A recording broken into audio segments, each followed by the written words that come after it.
ამასთან დაკავშირებით მინდა რომ ვკითხოთ, ალტიმ პოლიტიკური პარტია ამბობს, რომ რუსული ბაზები უნდა განთავსდეს საქართველოში, ამით ქვეყნის უსაფრთხოებასაც ეშველება და ეკონომიკურ მდგომარეობასაც. თქვენ ემხრობით თუ არა რუსული ბაზების ქვეყანაში განთავსებას და თუ არ ემხრობით, მაშინ რის გაკეთებას აპირებთ, იმიტომ რომ ეს ადამიანები მკვეთრად გამოხატავენ რუსულ პროპაგანდას და მაგალითად აკრძალავთ თუ არა მათ პოლიტიკურ პარტიას.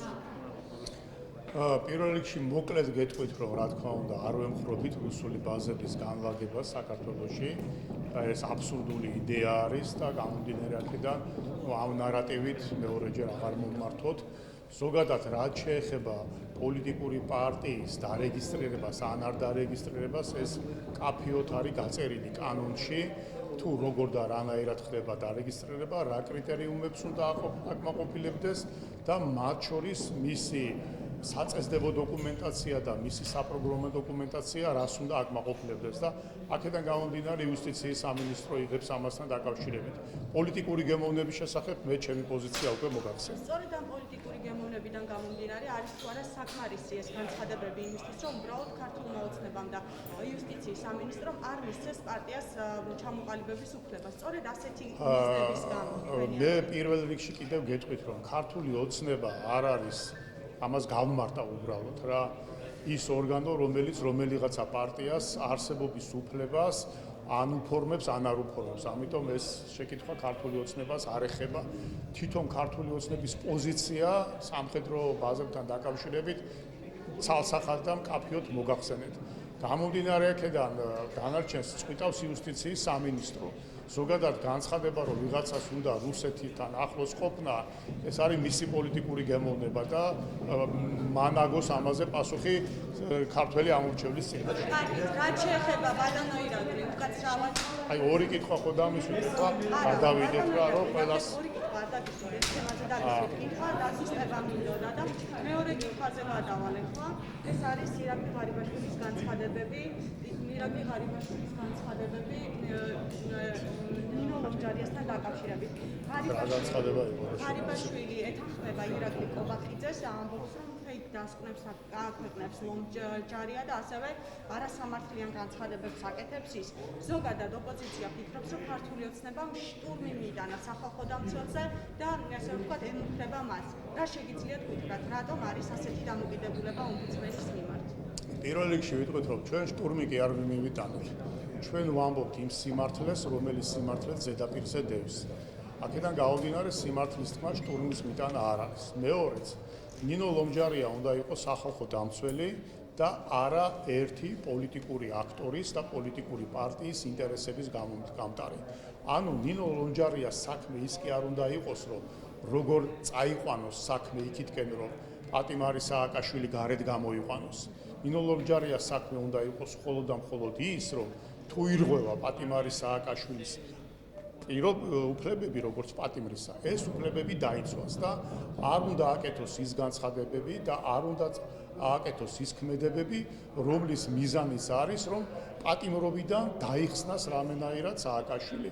ეს არ არის სახალხო დამცველის არც მანდატი და არც ფუნქცია.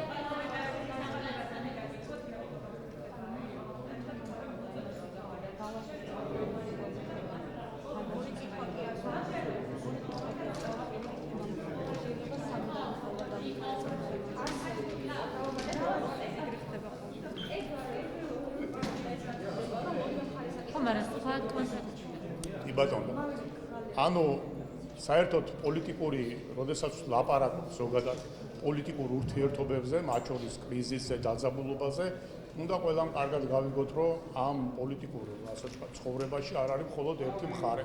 მით უმეტეს ისე დემოკრატიულ ქვეყანაში, როგორი დემოკრატიული ქვეყანაც არის საქართველო. და გამომდინარე აქედან მარტო ხელისუფლებაზე რაიმე კრიზისის განმუხტვა ან კრიზისის თავიდან აცილება, რა თქმა უნდა, არ არის მართებული. თუმცა ვიმეორებ, რომ ხელისუფლება, რა თქმა უნდა, თავისი წილი დიდი პასუხისგებლობით აქ არის აღჭურვილი. ჩვენ ამ პასუხისგებლობას თავიდან ბოლომდე ვაცნობიერებთ, ვიღებთ და შესაბამის ნაბიჯებს გავთ. მაგრამ იმ შემთხვევაში, როდესაც ოპოზიცია აბსოლუტურად მხოლოდ და მხოლოდ დესტრუქციული დღის წესრიგით მოქმედებს და მათი საჯარო განცხადებები პირდაპირ გადის, ასე ვთქვათ, კანონის დარღვევის ზღვარზე. ნახეთ, როგორ განცხადებებს აკეთებენ და როგორ ხდება მათი ტელევიზიებით ამის პროპაგანდირება, რომ ეს არის განცხადებები მოწოდება ხელისუფლების ჩამოქცევისკენ, ხელისუფლების ძალადობით ხელში ჩაგდებისკენ, მაგრამ ისეთ ზღვარზე არის ნათქვამი სიტყვები, რომ სასამართლოში ამას შეიძლება პირდაპირი დამტკიცება არ მოყვეს, მაგრამ აი ამ ტოტალური, ასე ვთქვათ, ძალისათვის დამახასიათებელ პროპაგანდას, უიმედობის დანერგვას, დესტრუქციის დანერგვას, რესურსების გამოცვლა, საბოტაჟი, ეს სიტყვებია, რასაც ოპოზიცია ყველაზე ხშირად იყენებს ხოლმე თავისი პოლიტიკური დღის წესრიგის აღსაღწერად, სწორედ ეს ქმედებები, ბოიკოტი პარლამენტისა, არჩევნების არაღიარება, ყოვლად უსაფუძვლოდ, ტყუილზე დამყარებული ნარატივები, აი ეს არის, რომელიც ხელოვნურად ქმნის ქვეყანაში დაძაბულობის ფონს, რასაც ჩვენ ევროპა ევროკავშირის სხვადასხვა სტრუქტურები, ამერიკის შეერთებული შტატები თუ სხვა მეგობარი სახელმწიფოები უკვე წელიწადზე მეტია მოგვიწოდებენ, რომ პატივი ესით თქვენი ამორჩევლის არჩევანს გადადით კონსტრუქციულ რეჟიმში, იმუშავეთ პარლამენტში და პარლამენტში გამოთქვით, როგორ უნდა გავიგარდეს ეს ქვეყანა უკეთესობისკენ, ამაზე აზრები და არა ის ხელისუფლება როგორ უნდა ჩამოაქციოს და ამ ლოზუნგების სახით. ხარიბაშვილი კონსტრუქციულია თავის განცხადებებში. მაგის საპასუხოდ მინდა. ერთი აქეთ, ეხლა ერთი აქეთ, მერე ერთი აქეთ. ერთი აქეთ, მერე ერთი აქეთ. საპასუხოდ მინდა კითხოთ. ირაკლი ღარიბაშვილი კონსტრუქციულია თავის განცხადებებში, როდესაც ევროპარლამენტარებს და კონგრესმენებს, რომლებიც ამდენი წლის განმავლობაში ჩვენი მყარი პარტნიორები არიან, უწოდებს რაღაცა კოლეგებისა და მეგობრების რაღაცა კლუბსა და ერთობას. უკაცრავად მართლა მაინტერესებს თქვენ ფიქრობთ, რომ კონსტრუქციულია ირაკლი ღარიბაშვილი და ოპოზიცია კონსტრუქციული?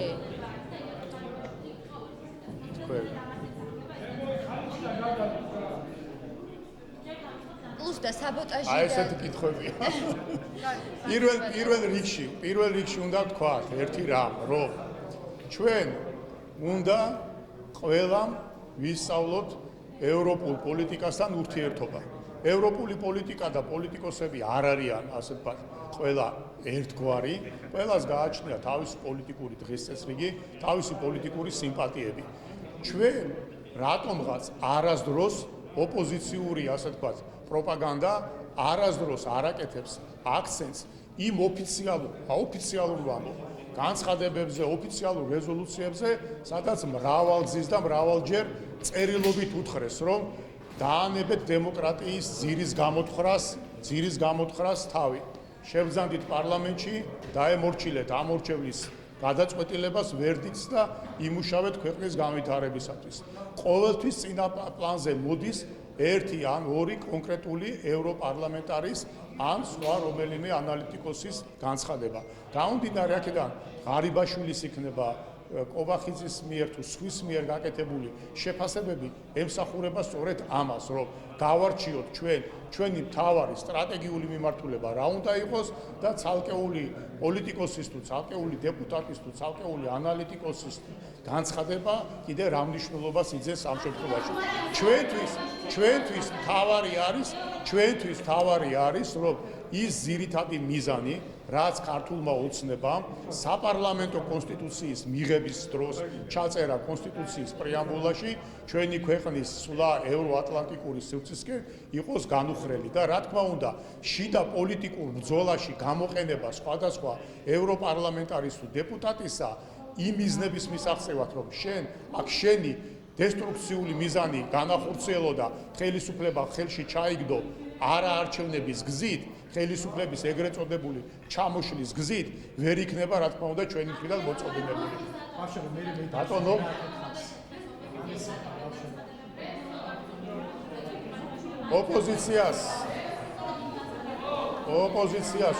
ოპოზიციას ვეთქვი იმას, რომ რაც როგორ არის მელას, რაც ელანდებოდაო, თუ რაც ესიზღვრებოდაო, ის ელანდებოდაო. აი ეს არის ჩემი პასუხი. ინიციატივაზეც მინდა გკითხოთ, მამუკანო ეროვნული საფრთხის პლატფორმაზე და სამი მთავარი პოსტულატი. აშშ-ის საფრთხის განთავსება საქართველოში, ამერიკა საქართველოს სავაჭრო ხელშეკრულება და ლუსტრაციის კანონი. მინდა გითხო თავადან ინიციატივების შინაარსობებთან დაკავშირებით ისაა იყოს და ასევე ის ყველა მხარეს მოუწოდებს ამ საკითხზე მაგრამ განცხადებისთანავე დააყოლა, რომ იქ ქართული ოცნება ასე შემდეგ. პირველ რიგში ვიტყვი იმას, რომ დააგვიანა ბატონმა მამუკა ხაზარაძემ ერთი წელიწადი რომ პოლიტიკაში რაც შემოვიდა, უფრო ღრმად ჩაღრმავებოდა პოლიტიკას და საპარლამენტო ცხოვრებას, დაინახავდა, რომ სულ მცირე ის ორი ამოცანა, რომელიც მან დასახა, მათ შორის ამერიკასთან სტრატეგიული თანამშრომლობა, როგორც სამხედრო თვალსაზრისით, ასევე სავაჭრო ეკონომიკური თვალსაზრისით, ძალიან წარმატებულად ხორციელდება და თუ სულ ბოლო განცხადებებს და ვიზიტებს ოფიციალური ადმინისტრაციისა ამერიკის შეერთებული შტატებისას ნახავს და გაეცნობა, დარწმუნდება, რომ მისი ეს ინიციატივა უკვე დაძრული მატარებელთან დაწევა არის და კარგია, მაინც არაუშავს, კარგია, თუ ამას შემოუერთდება, რაც შეეხება ლუსტრაციასთან დაკავშირებულ საკითხებს, ალბათ ამ საკითხში კარგი იქნება, რომ ოპოზიციას ღრმად ჩაუღრმავდება და მიხვდება იმას, რომ რაც ევროკავშირის ერთ-ერთ რეზოლუციაში ეწერა. ის, რომ თქვენ არ შემოდიხართ პარლამენტში, არის ის სურათი, რომელიც ყველაზე მეტად დღეს სიამოვნებს რუსეთის ფედერაციას. ოპოზიციის გეგმებზე მინდა კითხოთ, ბატონო.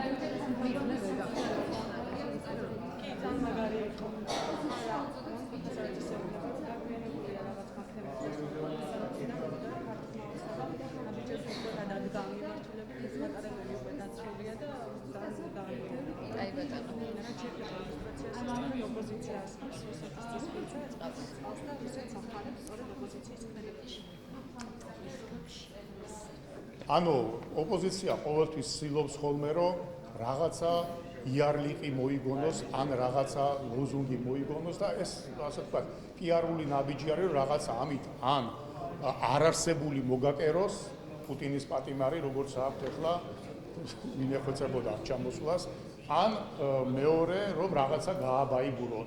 სწორედ ეს არის პიჯაკების საქმე. ჩვენ თუ ამას გადავხედავთ, ხო, 9 მილიონი ლარი დახარჯული არის ძალიან მოკლე დროში. რატო? იმიტომ რომ ავტორიტარიზმში გადასული მმართველის პირადი როიტყვიან ვნებები და პირადი ამბიციები დაეკმაყოფილებინათ სახელმწიფო ბიუჯეტის ხარჯზე. ეს ამ საქმის ჩამდენები გვეუბნებიან, რომ ისინი არიან ევროპული დემოკრატიული პოლიტიკის, ასე ვთქვათ, მომხრეები და გამტარებლები.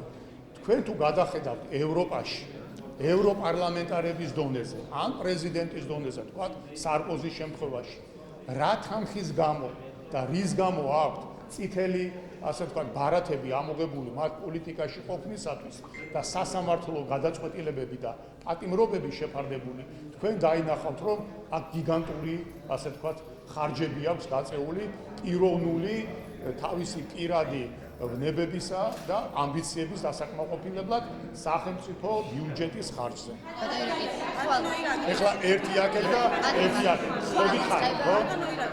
ღარიბაშვილის კორუფციასთან დაკავშირებით ბიძინა ივანიშვილმაც კი აღიარა და ასეთი ადამიანი დღეს ჩვენი პრემიერ-მინისტრი. რომელი კორუფციასთან აღიარა, აბა თუ რამე მისი სისუსტეაო და კორუფცია. რამე ხებზე იყო საუბარი მაშინ ირაკლი ღარიბაშვილის მისამართი. ბიძინა ივანიშვილის მიმართ. თქვენ თუ რაიმე კონკრეტულ ციფრს მეტყვით ან кейს, უფრო გიპასუხებთ.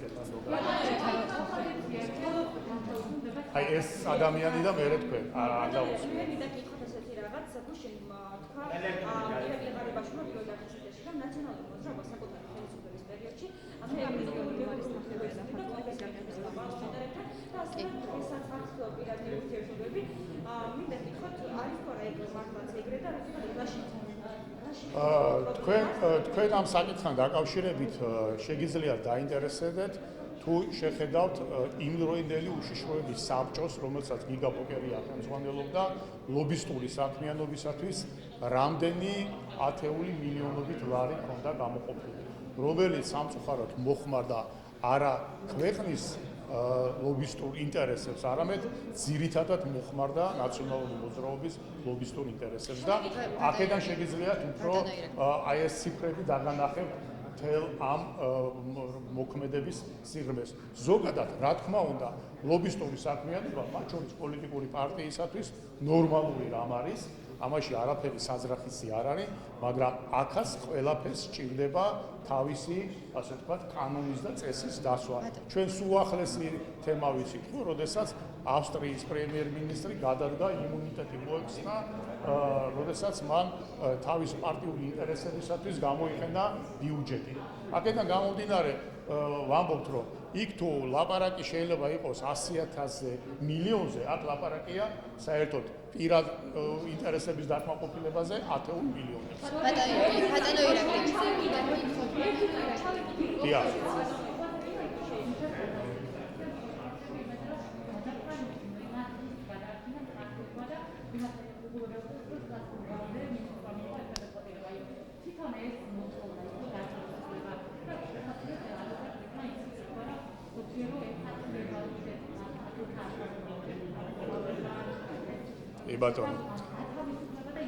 კი ბატონო, ანუ მიხეილ სააკაშვილს მისჯილი აქვს 6 წელი.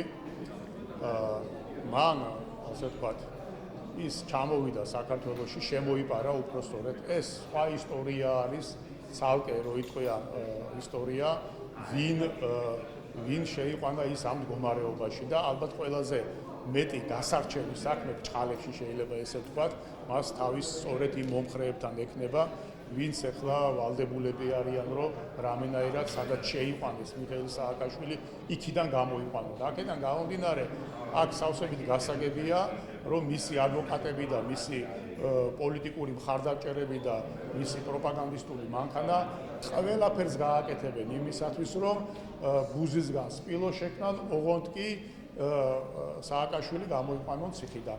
აქ ერთი რამე არის ყველაზე მთავარი, რომ ქვეყანაში არსებობს კანონი. ამ კანონის მიხედვით მოხდება ყველაფერი.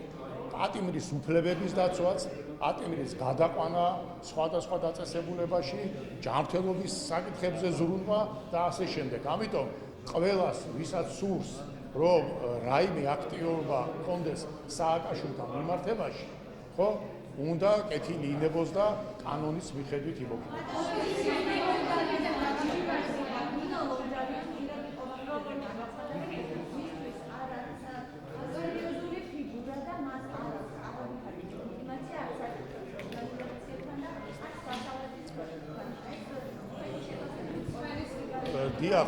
დიახ, აი აქ კიდევ ერთხელ კარგად ჩანს, რომ ის რაც თავის დროზე ირაკლი კობახიძემ თქვა, რომ ლომჯარია იყო შეთანხმების შედეგად დანიშნული და ის გარკვეულწილად ოპოზიციის, ასე ვთქვათ, კანდიდატად განიხილეს და მივიღეთ, მაშინ თავის დროზე ქართულმა ოცნებამ დღეს მას უწევს იმ დაკვეთის შესრულება, რის გამოც ის ოპოზიციამ წარადგინა სახალხო დამცველის პოზიციაზე.